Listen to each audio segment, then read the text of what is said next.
Yo, what is up, guys? As you guys know, UFC Fight Night Hall versus Silva just happened yesterday, and as you guys know, that prelim card was absolutely amazing.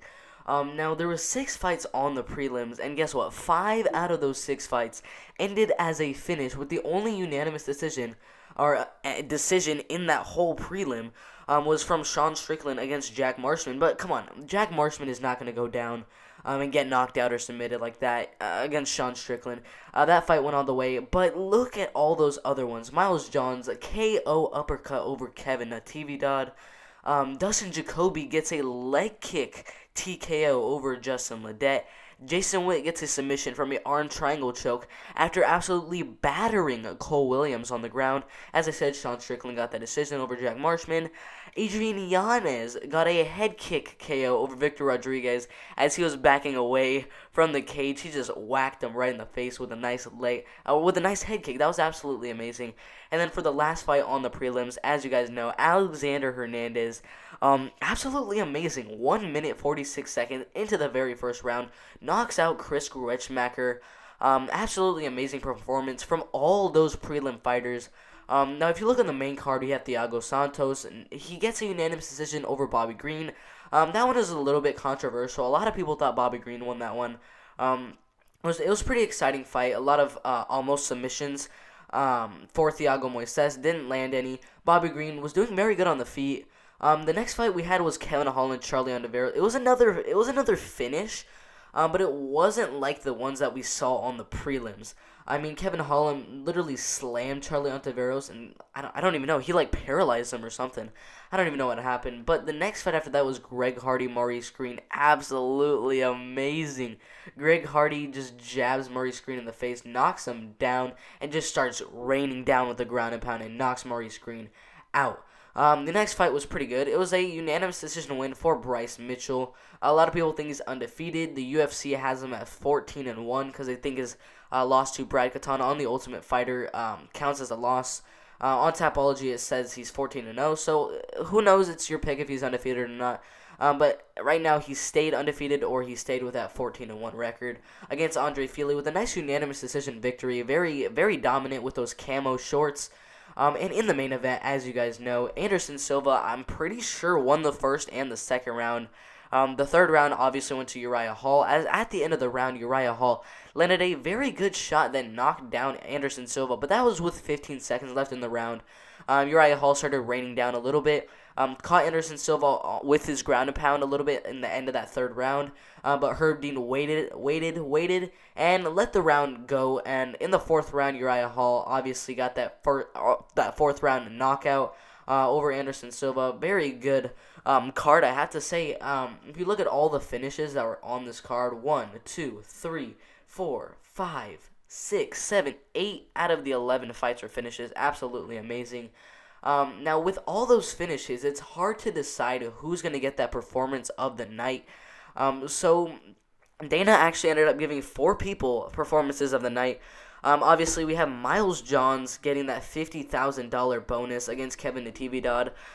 It was absolutely amazing. He was winning the first and second round, about to win a unanimous decision, but he said, no, I want a KO, and went out there in the third round, in the middle of the third round, and got an uppercut, knocking Kevin Natividad out cold.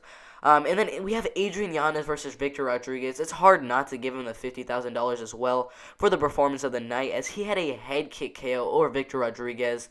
I think in the first round, absolutely amazing. Midway through the round, a nice head kick KO. We have 2 more $50,000 bonuses for performance of the night, and they went to Alexander Hernandez with that amazing first round KO over Chris Gruetzmacher. Can't wait to see what he does next. And then lastly, we have Kevin Holland with the $50,000 bonus for performance of the night. That one I'm not really... I mean, it was a good knockout because he slammed him and knocked him out, I guess. But it kind of seemed like Charlie Ontiveros got injured or something. But, I mean, Kevin Holland got the $50,000 anyway. So 4 people got that performance of the night. Miles John, Adrian Yanez, Alexander Hernandez, and Kevin Holland. $50,000 bonuses for all of them. I just want to know, who do you guys think Uriah Hall should fight next. He just came off this win against Anderson Silva. He is currently on a 3-fight win streak against Bavon Lewis, Antonio Carlos Jr., and then now Anderson Silva. He was supposed to fight Yoel Romero, I think back in August, but that fight kind of fell through. I'm not sure why. Maybe he should fight him next. I'm not sure. Who do you guys think Bryce Mitchell could fight next? He's obviously flying through the rankings right now. He's the 15th best featherweight fighter right now. The guys that are right above him, Edson Barbosa, Arnold Allen, Sadiq Yusuf, Shane Burgos. Honestly, I think he would do pretty good in a fight against Dan Ige or Josh Emmett maybe. I think that would be a good fight to make. So that could be a good one for them to make. Greg Hardy with a nice KO of his own as well. I honestly have no idea who he should fight next. He is currently the 23rd best heavyweight fighter in the world right now. The guys that are right above him, Fabricio Werdum, Sergey Spivak, Tanner Boser, Tai Tuivasa, Sergey Pavlovich, all of those type of guys. Andrei Arlovsky is fighting. Who is he fighting? It was Tanner Boser, I think. They're both right above Greg Hardy. So I think maybe if Andrei Arlovsky loses that fight to Tanner Boser, I think Greg Hardy can go in there and try to fight Andrei Arlovsky. I think that would be a good fight. That fight is, I think, on November 7th, so in about a week. So, yeah, Greg Hardy should probably be looking at that fight to see if he wants to fight either of those fighters next.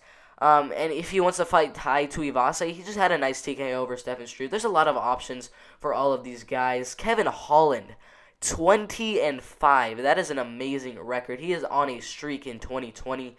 At the beginning of the year, he got a first-round knee to the body and ground-and-pound KO over Anthony Hernandez, a third-round KO over Jaquan Buckley, a very close split decision win over Darren Stewart, and most recently that win over Charlie Ontiveros.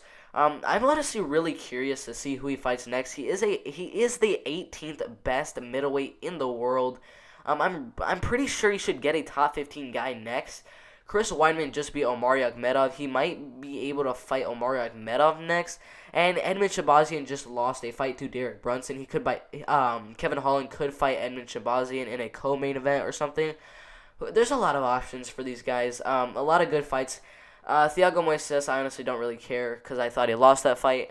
Alexander Hernandez, I don't know who he should fight next. He's 16th best lightweight in the world. He's technically a top 15 fighter right now. Wow, I don't honestly know who's gonna fight next. Alexander Hernandez maybe fights Drew Dober. I don't know, but he's definitely gonna need a top 10, top 12 fight at least to propel him in the rankings. So yeah, that's what happened at UFC Fight Night. Uriah Hall versus Silva. Absolutely amazing card with 8 finishes. Amazing performances from all of these fighters. Thank you guys for watching. I'm out of here.